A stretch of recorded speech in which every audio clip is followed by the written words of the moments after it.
Kisah titip salamnya Kanjeng Nabi Muhammad SAW kepada Kiai Khozin Buduran Sidoarjo. Salah seorang waliullah yang terkenal keramat, Syekhona Muhammad Kholil Bangkalan Madura, suatu kali menunaikan ibadah haji.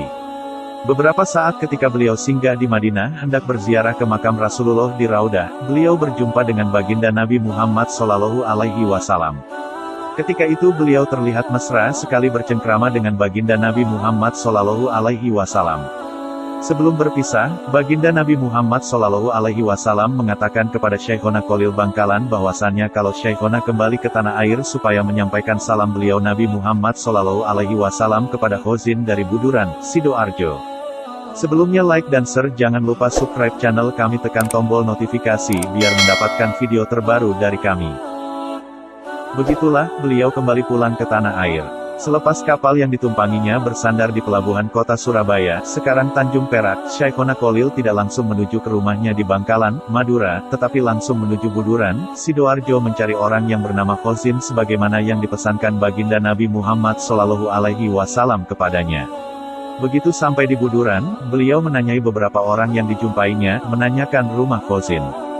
Jawaban yang beliau peroleh menunjuk pada sosok-sosok yang bervariasi, mulai dari Khozin tukang cukur rambut, Khozin tukang sepatu sampai Khozin-Khozin lain dengan beragam profesi yang disebutkan, dan semuanya tidak cocok dengan sosok yang beliau bayangkan. Hingga akhirnya suatu saat kemudian di pagi hari beliau bertemu dengan bapak tua, mengenakan kaos oblong dan bersarung setengah dicincing ke atas, sedang menyapu halaman sebuah rumah yang mirip sebuah pesantren dengan beberapa gotan, bilik-bilik bambu untuk kamar para santri. Syekhona Kholil lalu menghampiri bapak yang tengah sibuk dengan aktivitas paginya tersebut. Setelah memberikan ucapan salam dan dijawab oleh bapak tersebut, beliau bertanya, "Pak, di manakah rumah Khozin?" "Nama Khozin, di sini banyak," jawab orang tersebut. "Tetapi kalau Kiai hendak mencari Khozin yang dimaksud Rasulullah sewaktu sampean di Madinah, ya saya ini Khozin yang beliau maksud," lanjut bapak tersebut.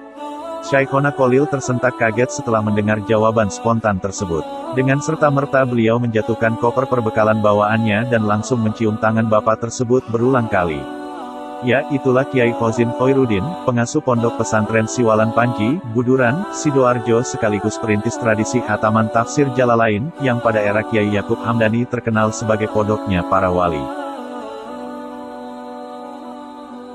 Hadratus Syekh Kiai Hashim Asy'ari adalah alumni ponpes ini.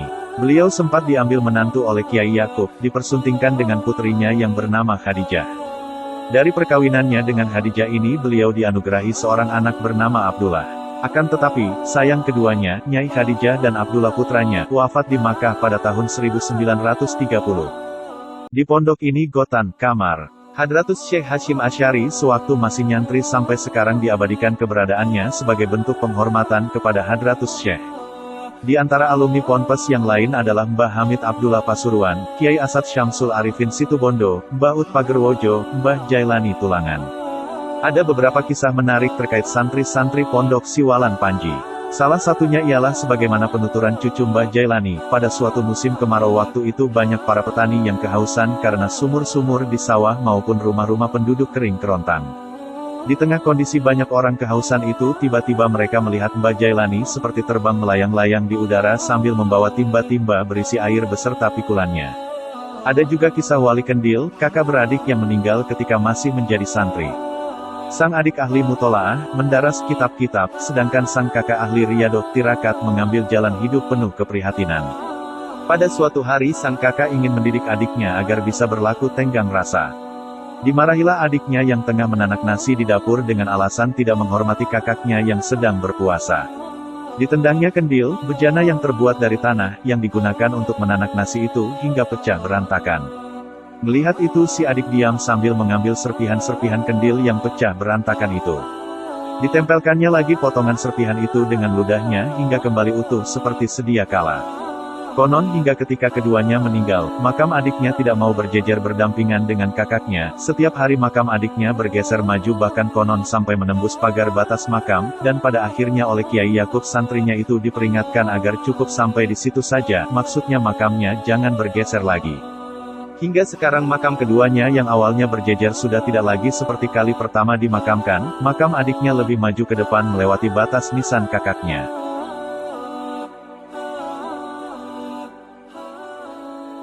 Kiai Kholil Bangkalan sendiri akhirnya nyantri, berguru, kepada Kiai Khozin, sehingga termasuk alumni Pondok Siwalan Panji. Pondok Siwalan Panji ini berdiri sekitar tahun 1787 oleh Kiai Hamdani. Menurut Gus Rofim, almarhum, pemangku Pondok Hamdaniyah yang juga generasi ketujuh dari Mbah Hamdani, ketika tanah Siwalan Panji masih berupa tanah rawa, Mbah Hamdani meminta kepada Allah agar tanah rawa ini diangkat ke permukaan untuk dijadikan sebagai kawasan syiar Islam waktu itu.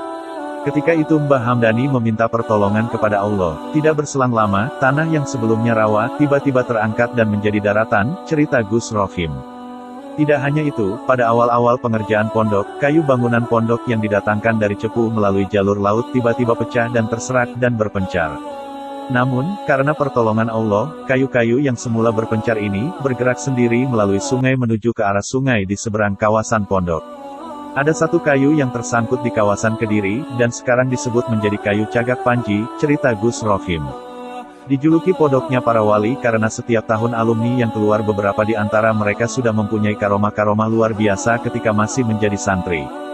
Konon dari beberapa riwayat yang saya kumpulkan, di Pondok Panji atau Siwalan Panji inilah kitab tafsir Jalalain pertama kalinya dibaca secara klasikal pada tahun 1789.